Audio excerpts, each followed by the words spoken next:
ओलिसा आज फरकनगर गौशाला का प्रोग्राम का चौथा दिन चल रहा है, जो 16 तारीख में, और ये प्रोग्राम 3 दिन से लगातार, इससे पहले कई गाँवों में से गौशाला ये प्रोग्राम करते आए हैं। तो मेरे साथ है आज गौशाला के प्रधान, जिनसे हम जानना चाहेंगे प्रोग्राम की ये जो रूपरेखा तैयार हुई है, ये प्रोग्राम खत्म हुआ है, और चंदे के बारे में और जो गौशाला के जो खर्चे हैं वगैरह वगैरह सारी बातें। मेरे साथ गौशाला के प्रधान, अपना नाम और मैं श्रीपाल सिंह चौहान, बारसात नगर पालिका हिली मंडी। मैं इस गौशाला का प्रधान होने के नाते मैं आप सबको एक बात बताना चाहता हूँ। ये गौशाला नॉर्थ हरियाणा की सबसे बड़ी गौशाला है, और ये गौशाला एक संत की खोली हुई गौशाला है। ये 84 गांव की गौशाला है, और यहाँ पर कोई किसी की चौधर नहीं है। कोई प्रधान है, हर से कोई मुंशी है, हर से कोई सेक्रेटरी है या कोई कैशियर है, सब एक समान है और सब काम मिलकर करते हैं। ये हमारी गौशाला 1908 में महाराज जी ने खोली थी, और आज के दिन इस गौशाला की एक बहुत बड़ी मिसाल है एकता और संगठन होने के नाते। हमारे आसपास गांवों में लगभग 24 गांव तो गुलिया खाप के हैं, और 60 गांव इस साइड में पड़ते हैं। लगभग चंदा जो गुलिया खाप है सबसे ज़्यादा चंदा देता है, मैं उनका धन्यवाद करता हूं। और हमारे जो 60 गांव हैं ये भी बढ़ चढ़ कर हिस्सा लेते हैं, और हमारे जो मैन कार्यकर्ता हैं बहुत बड़ा काम कर रहे हैं। जैसे उस साइड से हैं श्रीपाल कैप्टन, मदन सरपंच, ओमवीर सिंह मेजर साहब, इन्होंने वहाँ उस साइड में अच्छा काम किया है। यहाँ पर विजेंद्र सिंह जो कि आज गौशाला के पूरे प्रधान से भी बड़ा इनके पास पद है, सब पर कंट्रोल करते हैं, और भगवान की और गौों की कृपा से ये बहुत लड़ाई लड़के यहाँ पर दोबारा यहाँ पर पहुँचे हैं। मैं इनका भी धन्यवाद करता हूँ, और भगवान से प्रार्थना करता हूँ इस गौशाला में इनका बहुत बड़ा योगदान रहता है। इनकी उम्र 100 साल कम से कम करें। धन्यवाद।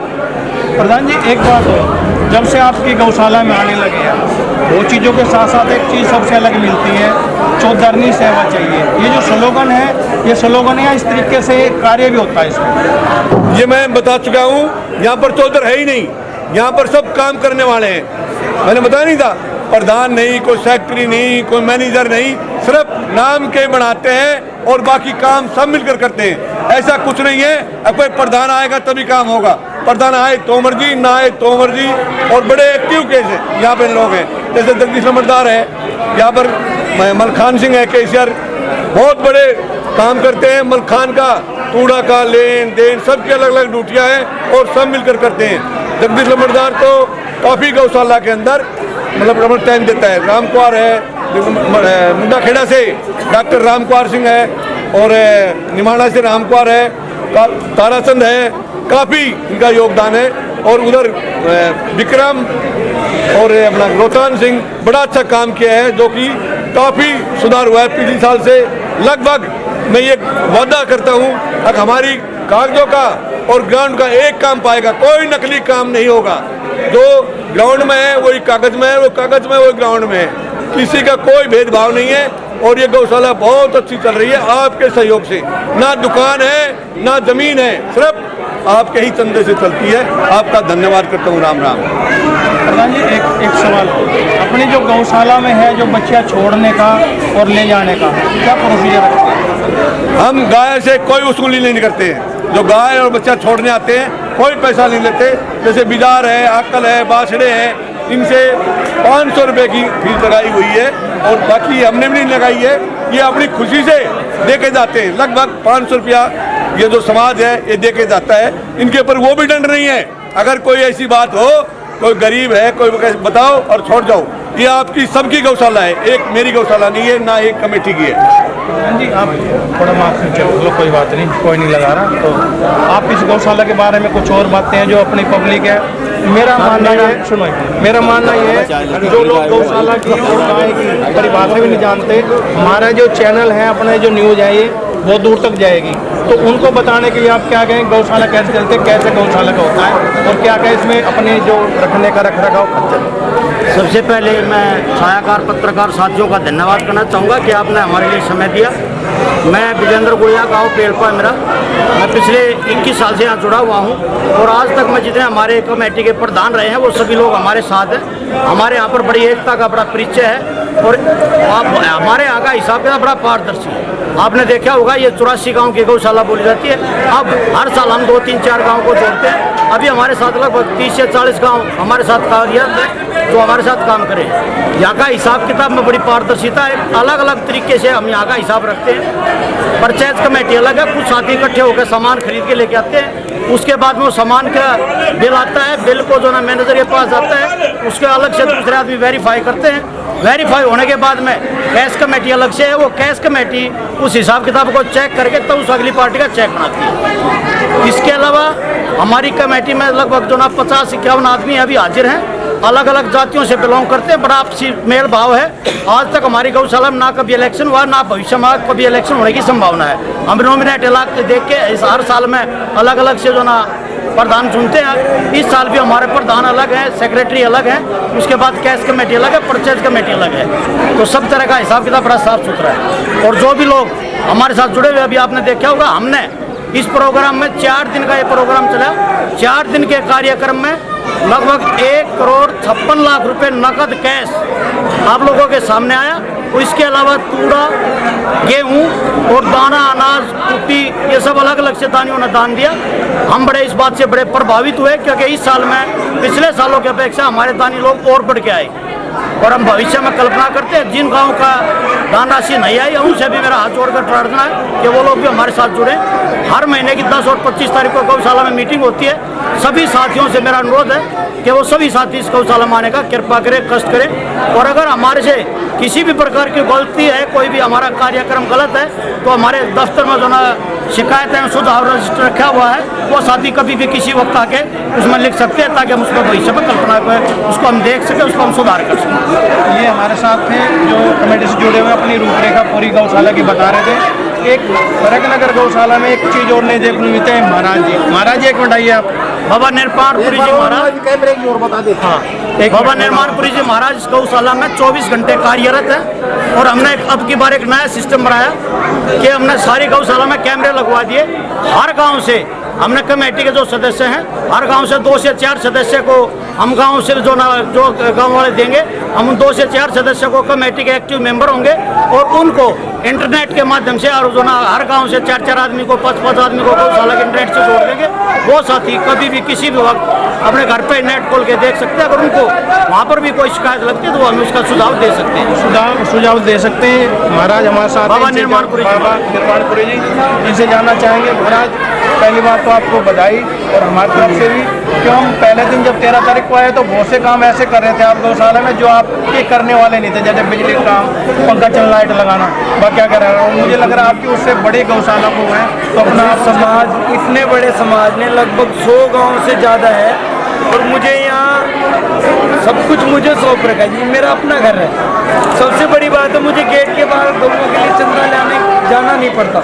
मुझे सब कुछ यहाँ तैयार मिलता है। कमेटी की तरफ से हर तरह की व्यवस्था है और हर साल बढ़ चढ़ कर ही सारा समाज सेवा कर रहा है, दान में, हर चीज में। बोल गौ माता की। इतनी जल्दी पीछा नहीं छोड़ेंगे आपका। एक बड़ा सवाल पीछे मैंने कई प्रोग्रामों में प्रधान जी से पूछा और आप भी, क्योंकि वो बार बार खटकता है और यहाँ भी खटक रहा है तो उसकी रूपरेखा खैर अभी कोई क्लियर नहीं कर पा रहा। हो सकता आप भी कर पाए, नहीं कर पाए। गौ माता को राष्ट्रीय पशु का दर्जा दिलाया। मेरे ख्याल से जितने सारे लोग यहाँ होंगे उनके सबको खटकता होगा 70-75 साल में क्यों नहीं हो पा रहा और कैसे हो पाएगा। आपका कुछ अपना ओपिनियन, क्योंकि गौशाला है, चल रही है, कर रहे हैं सब उसका। देखो जी, हमारा जो यहाँ का समाज है और पूरा भारतवर्ष में हमारे लिए तो यहाँ पर गौ माता राष्ट्रीय पशु है। सबसे पहले गऊ का चारा सुबह उठते ही किया जाता है, पहली रोटी गऊ की निकलती है। हमें तो अपने अपने घर के अंदर का और यहाँ जो गौशाला के अंदर है, ये जितने भी गांव हैं सभी निरंतर देख रेख करते हैं और हमारे आस पड़ोस में सभी गौशालाएं अपने अपने वहाँ नहीं, अगर बाहर की बात करें देखो जी, बाहर की बात करें ये तो सरकार का काम है। नहीं, सरकार का काम तो है। मैं 70-75 देखो जी, अब हम तो सुनो मेरी बात, आपने गौशाला जब से आज़ादी मिली उससे पहले की है। हम उस सरकार के अंग्रेजों का उसकी टाइम की बात नहीं करना चाहते, लेकिन जो इसके बाहर गऊ की जो हालत है गौशाला से बाहर, वो आपको पता है इतनी अच्छी नहीं है और बहुत ही बुरी है। कई जगह देखने को मिलते हैं, क्योंकि हम कई जो अपने चिकित्सा हैं, जो अस्पताल हैं, जो गायों का इलाज कर रहे हैं, जैसे इंडिया निमाना से, वहाँ बहुत सी गायें हैं जो मतलब इसी किसी को फंसा मार दिया, किसी को पेट्रोल डाल दिया और वैसे कूड़ा खाती, उनकी हालत के बाद गौशाला में तो यहाँ चंदारा हो रही है, आप देख रहे हैं कुछ ही हज़ार, लेकिन मैं सभी गायों की बात कर रहा हूँ। देखो जी, हमारे पास पहले सरकारी डॉक्टर थे और मैंने जैसे हमारे पास भी बाहर का बीमार पशु आता है, लेके आते हैं गांव के जो यहाँ चंदा देते हैं यहाँ ले आते हैं। उसके अलावा 4 डॉक्टर प्राइवेट यहाँ 24 घंटे के और ड्राइवर भी अवेलेबल 24 घंटे के और मुंशी भी यहीं हैं जी। और राष्ट्रीय पशु की बात है, उस विषय में हमारी पशु तो कह नहीं सकते क्योंकि 35 करोड़ के लिए तो आवाज़ करते हैं, लेकिन हम एक शॉर्टकट में समझाने के लिए राष्ट्रीय पशु को बनाने के लिए दर्जे की बात कर रहे हैं। वो सवाल पे आइए। हमारी कमेटी में सबसे पहला पॉइंट यही होता है, महीने में जब भी मीटिंग होती है गौ माता के राष्ट्रीय पशु के लिए सोशल मीडिया पे जो भी जितने ग्रुप में जुड़े हुए हैं, हम तो निरंतर अपनी तरफ से सेवा कर रहे हैं गौ माता के लिए। और बाकी भाई सरकार का काम है। अभी मेरे हिसाब से 2 आदमी हुए हैं जो गौ को राष्ट्रीय पशु बनाने का दर्जा दिया। एक महावीर त्यागी जी सोनीपत से, जो दूसरा अटल बिहारी वाजपेयी, इनकी 13 दिन में सरकार गिर गई थी। तो ये पेज फंसता था इस विषय में हम तो आप नहीं कह पाएंगे इस विषय में, तो कहीं ना कहीं हमारे यहाँ गैप तो है जो ये हो नहीं पाता। आप कुछ बोलना चाहेंगे? मैं तो आपसे के द्वारा सरकार से यही प्रार्थना करता हूँ, बार बार हम टीवी चैनलों के माध्यम से, यूट्यूब के माध्यम से सरकार से प्रार्थना करते हैं भाई गौ माता को राष्ट्रीय पशु तो हम नहीं कह सकते, तो 33 करोड़ देवी देवताओं का वास होता है गौ माता में, लेकिन उसे राष्ट्रीय पशु घोषित किया जाए। और ये पूरा इंडिया मांग कर रहा है, लेकिन पता ना सरकार में कहाँ ये पेज। मेरे हिसाब से अगर ये हो जाता तो कहीं ना कहीं गौशाला में जो ग्रांट आती है गवर्नमेंट की तरफ से वो बढ़ेगी, और चंदा तो आ ही रहा, उसमें तो इतने सारे गांव हमारे साथ जुड़े हुए हैं, उसमें तो कोई दो राय है ही नहीं। और इसके साथ ग्रांट बढ़ेगी और जो गौशाला से बाहर जगहों की हालत उसमें सुधार भी होगा। अगर राष्ट्रीय पशु घोषित हो जाता है तो बिल्कुल गौशाला में तो हो रहा है, गौशाला से बाहर सुधार होगा और ये होना बहुत जरूरी है, जल्दी से जल्दी हो जाए।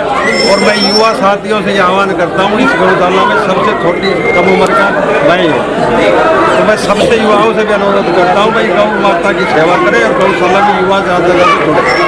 आजकल नेट का ज़माना है, इंटरनेट के माध्यम से हर युवा अगर जुड़ेगा यहाँ गाँव में बताएगा तो युवाओं को प्रेरणा मिलेगी। और इन बड़े बुजुर्ग जो लगे आ रहे हैं ये कब तक लगे रहेंगे, तो सभी युवाओं से मेरी प्रार्थना है युवा भी जुड़े और महिला भी जुड़े की सेवा उसके। और सभी से अनुरोध है कि सब अपने मोबाइल से सब सरकार को मैसेज दें और डाल के। तो इसकी शुरुआत कहाँ से मानते हो आप? गौशाला से होनी चाहिए या किसी इलेक्शन के दफ्तर से होनी चाहिए या मंदिर से होनी चाहिए? जो सरकार पे दबाव बनाना है, सरकार से बनाना है, सबसे बढ़िया तरीका समाज से, गाँव की चौपाल से शुरुआत है। और गौशाला से भी हम लग रहे हैं और भी गौशाला वाले लग रहे हैं, समाज से ये थे हमारे साथ फरक नगर गौशाला की कमेटी जो अपने अपने विचार रख रहे थे, और ये हमारे साथ पूर्व प्रधान है जो गौशाला के अपने विचार। और हम ये गौ माता का जो है ये जो पेज पकड़ा हुआ हो सकता है जल्दी क्लियर हो, और अपने इन विचारों के साथ मैं पुलिस कैमरा टिंकू के साथ आपको वापस स्टूडियो ले चलता हूँ।